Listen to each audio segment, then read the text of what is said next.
Rejecting his royal duties for a life of escapism, the fairy tale king of Bavaria built some of Europe's most iconic castles and palaces, each its own world where reality was never welcomed.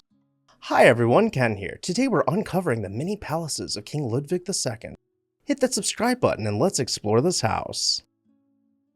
Born in 1845 in the magnificent Nymphenburg Palace, Ludwig II arrived into a world of grandeur and expectation. As the eldest son of Maximilian II of Bavaria and Maria of Prussia, Ludwig was destined for royalty, yet his childhood was marked by an unusual blend of strict discipline and wild imagination. His father, King Maximilian II, intended to mold Ludwig into a ruler from an early age, but the young prince often escaped into a world of fairy tales and legends at Hohenschwangau Castle, where murals of heroic sagas adorned the walls and sparked his vivid dreams. In 1864, at just 18 years old, Ludwig ascended to the throne, unprepared for the weight of kingship but armed with a vision that would captivate the world. His reported charm and striking good looks won him immediate popularity, but Ludwig's heart was not in politics. Instead, he was drawn to the arts, particularly the music of Richard Wagner, whom he summoned to his court almost immediately. This meeting would ignite a lifelong patronage and friendship that would shape Ludwig's reign and ignite a lifelong pursuit of fantasy. King Ludwig II, often feeling constrained by the political intrigues and formalities of court life in Munich, yearned for a place of solace and creativity. The rugged beauty of the Bavarian Alps near the Austrian border offered the perfect retreat. Overlooking the serene Alpsee and Schwansee lakes and standing above a charming village, Neuschwanstein was envisioned as a private sanctuary where Ludwig could escape from the demands of kingship and indulge in his passion for art and mythology. The inspiration for Neuschwanstein came from Ludwig's visits to Wartenberg Castle and the Château de Pierrefonds in 1867. These journeys ignited his desire to create a castle that embodied the romantic ideals of the Middle Ages and celebrated the musical mythology of his beloved composer. His vision was grandiose, a medieval knight's castle brought to life with modern technology and an artistic flair. Ludwig personally oversaw every detail of the design, which was drafted by the stage designer Christian Jank and realized by the architect Eduard Riedel. The king's influence was so pervasive that Neuschwanstein is often seen as his personal creation. The castle was meant to be a theatrical setting, reflecting themes from Wagner's operas and offering a stage for Ludwig's own fantasies. Construction of Neuschwanstein began in 1869, with the foundation stone being laid on September 5th. Despite initial plans for a modest structure, Ludwig's ambitions grew, and the castle's design evolved into an elaborate Romanesque revival masterpiece. The construction site was bustling with activity, employing hundreds of craftsmen and laborers. Ludwig's meticulous demands and frequent changes led to delays and escalating cost. The castle's exterior, built from white limestone, and the interior, adorned with frescoes, intricate woodwork, and rich tapestries, reflected Ludwig's romantic vision and his dedication to creating a perfect medieval fantasy. Neuschwanstein's architecture is a blend of Romanesque, Gothic, and Byzantine styles, with each element meticulously designed to create a harmonious whole. The gatehouse, with its red brick exterior and yellow limestone accents, serves as the entrance to the lower courtyard. From there, visitors ascend to the upper courtyard, where the rectangular tower and the knight's house evoke the grandeur of a medieval fortress. The palace, or main building, is the heart of Neuschwanstein. Inside, the throne hall dazzles with its gilded columns, intricate mosaics, and grand chandelier. This hall, inspired by Byzantine churches, was intended to symbolize Ludwig's divine right to rule, though perhaps, in a poetic foreshadowing, the throne itself was never completed. The Hall of Singers, another highlight, was designed for grand musical performances, reflecting Ludwig's love for Wagner's operas. With its ornate stage, gallery, and murals depicting scenes from Wagner's work, this hall is a celebration of art and legend. Even with so much grandeur, all set on such a fantastical scale and never being completed, Ludwig II would set out to expand his fairy tale empire. Linderhof Palace, completed in 1878, is a dazzling reflection of his obsession with the opulence of French Rococo. The story of Linderhof begins with a modest hunting lodge, which Ludwig inherited from his father. The young king, familiar with the serene landscape from hunting trips, saw the potential for something extraordinary. In 1869, Ludwig embarked on a journey to transform the hunting lodge into a new palace. By 1874, he had relocated and expanded the original lodge, encladding the wooden exterior with elegant stone facades, creating the Rococo-inspired palace we see today. Ludwig's admiration for the French Sun King, Louis XIV, is evident throughout Linderhof.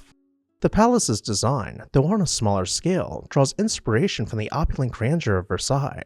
The interior design, however, reflects the mid-18th century Rococo style of Louis XV's Petit Trianon.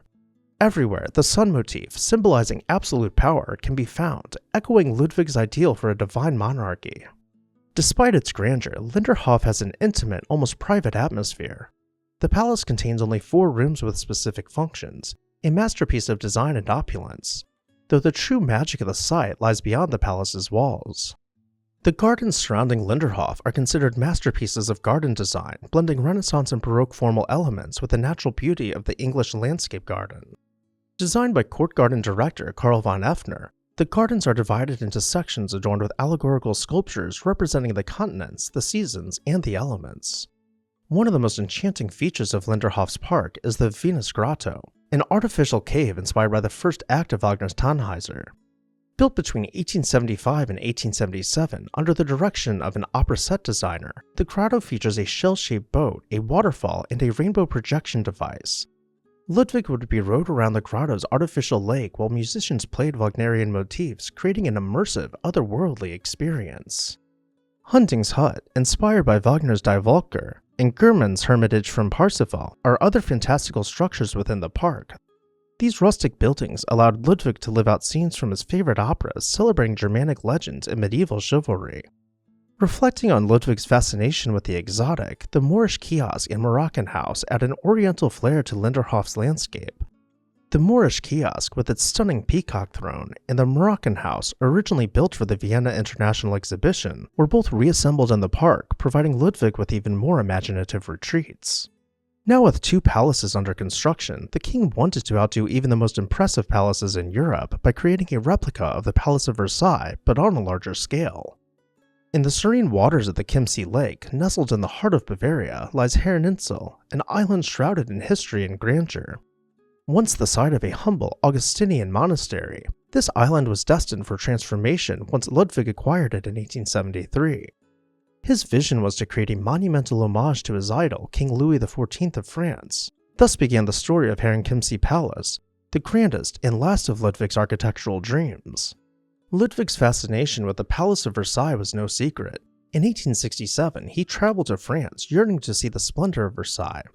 Though he was called back to Bavaria before he could visit, his obsession with the Sun King's residence only grew. Ludwig envisioned a Bavarian Versailles and tasked his court architect with designing a palace that would rival the French masterpiece. Construction began in 1878, and Ludwig personally supervised the progress. The new Herrenchiemsee Palace was conceived as a private retreat, a tribute to Louis XIV, and a statement of Ludwig's royal aspirations. Unlike the medieval-themed Neuschwanstein, Herrenchiemsee was a neo-Baroque marvel, a testament to Ludwig's admiration for French grandeur. Schloss Herrenchiemsee was designed to be a sprawling complex, yet only the central portion was completed. The palace's architecture and interior were meticulously crafted to emulate Versailles, but with modern innovations. The Hall of Mirrors, the centerpiece of the palace, mirrored its Versailles counterpart with 17 arches and 25 frescoes depicting Louis XIV's glory, though Ludwig's Hall of Mirrors was designed to be longer. Technological advances such as central heating, running water, and toilets were incorporated, reflecting nearly 2 centuries of progress since Versailles' construction. The palace's grand facade and elaborate interiors were intended to celebrate the divine right of kings, with Ludwig casting himself in the role of a Bavarian Sun King. The dining room featured an elevator table, and the world's largest Meissen porcelain chandelier adorned the ceiling. Yet despite its splendor, Herrenchiemsee was never intended to host a royal court. It was Ludwig's personal sanctuary, a place where he could live out his royal fantasies in solitude. The gardens of Herrenchiemsee, designed to complement the palace's magnificence, are filled with fountains, statues, and meticulously manicured lawns. The Latona Fountain, a replica of the one at Versailles, stands as a testament to Ludwig's dedication to his vision. Statues inspired by antiquity and romanticism, reminiscent of Wagner's operatic themes, adorn the gardens, creating a landscape that is both classical and fantastical. As Ludwig's architectural dreams grew, so did his distance from the mundane realities of governance. He shunned public appearances and state affairs, preferring the solitude of his castles and the company of his imagination. His nocturnal sleigh rides through the Bavarian countryside, often stopping to converse with astonished peasants, became the stories of legend. These whimsical escapades earned him the moniker the Fairy Tale King, but they also strained his relationship with ministers who grew increasingly concerned about his extravagance and eccentricity.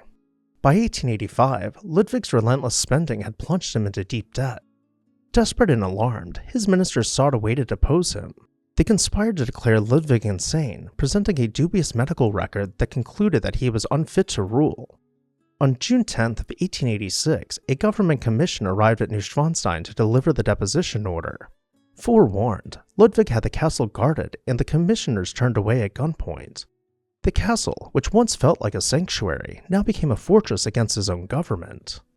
The standoff was brief. Just 2 days later, Ludwig was captured and taken to Burg Castle. The following evening, he and his doctor, Bernhard von Guden, went for a walk along Lake Starnberg, and just a few hours later, their bodies were found in shallow water. The official cause of death was ruled as self-inflicted by drowning, but the lack of water in Ludwig's lungs and marks on Guden's body sparked endless speculation about the true circumstances of their demise. Construction immediately ceased on both Neuschwanstein and Schloss Herrenchiemsee, with Linderhof being the only palace to have been completed before the king's mysterious death. Ludwig left behind more than just magnificent castles, he left a legacy of enchantment and mystery. His creations, once seen as symbols of madness and financial recklessness, are now celebrated as architectural marvels that attract millions of visitors each year. Neuschwanstein in particular stands as a testament to Ludwig's dream, inspiring everything from Disney's Sleeping Beauty Castle to the imaginations of countless admirers worldwide. Today, Ludwig is remembered not as the Mad King, but as a visionary whose fantastical dreams continue to captivate and inspire. His life, filled with beauty, mystery, and tragedy, remains one of history's most intriguing stories, a true fairy tale brought to life by the fairy tale king of Bavaria. What did you think about King Ludwig's palaces? Did you have a favorite? Let me know down below in the comments section, and while you're there, make sure you're subscribed so you never miss an exciting episode of This House.